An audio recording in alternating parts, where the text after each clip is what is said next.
Bismillahirrahmanirrahim. Elhamdülillah ve salatu ve selamu ala Resulillah. Amma ba'd. Muhterem milletteşlerim, muhterem vatandaşlarım.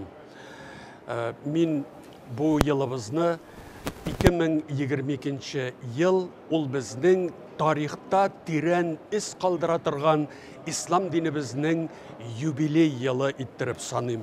Çünkü biz Büyük Bulgar devletinin resmi ravuşta İslam dinin din itip ilan ituğuna 1100 yıllıkını bütün Rusya'nın tübeklerinde diyerlik motor itip uzdıra aldık. Hem uzdırabız da. Çünkü bizning bu dekabr ayımızda Ali Tver ülkesinde, Tver'de büyük motor konferansiya hem kurgezmelerimiz de uzayacak. Ali bu yubiley yılımız devam ete.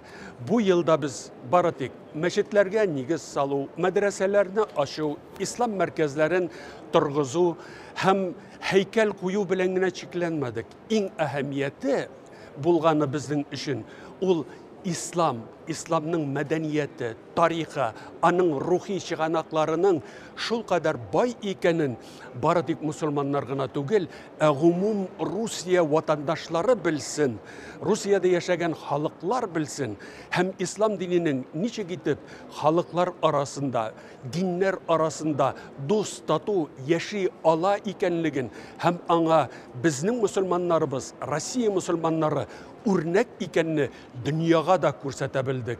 İslam dini bizim 1100 yıllık yubiley oңайından bizni şit devletlerinin başlıkları, umumen halkara uyuşmalarının yetekçileri, Müslüman uyuşmaları, İslam dinimizin ministerlikleri, alar bütünüsü bizge tebriklev hatları, hem bizning şaralarımızda özleri katnaşıp, bizning yubiley oңайından yugarı beyelerimizni birdi.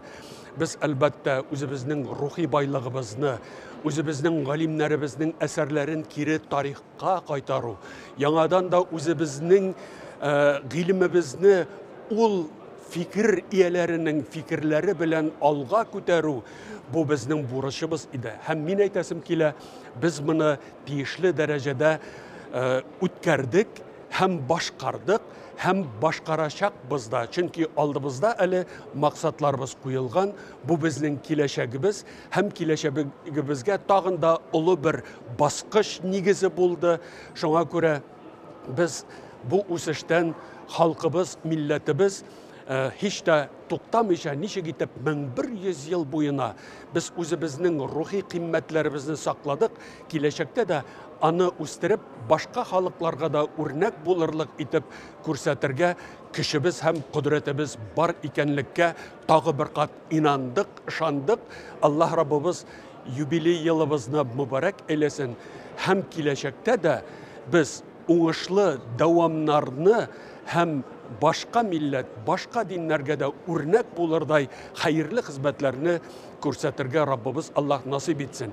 Kimler bu yubiley yılında işledi, tırıştı, özünün küşün koydu, barısına da Allah Rabbimiz ulu ecir ve sevapların özü nasip eylese idi deyip izge duada kalam. Vesselamu aleykum ve rahmetullahi ve berekatuhu.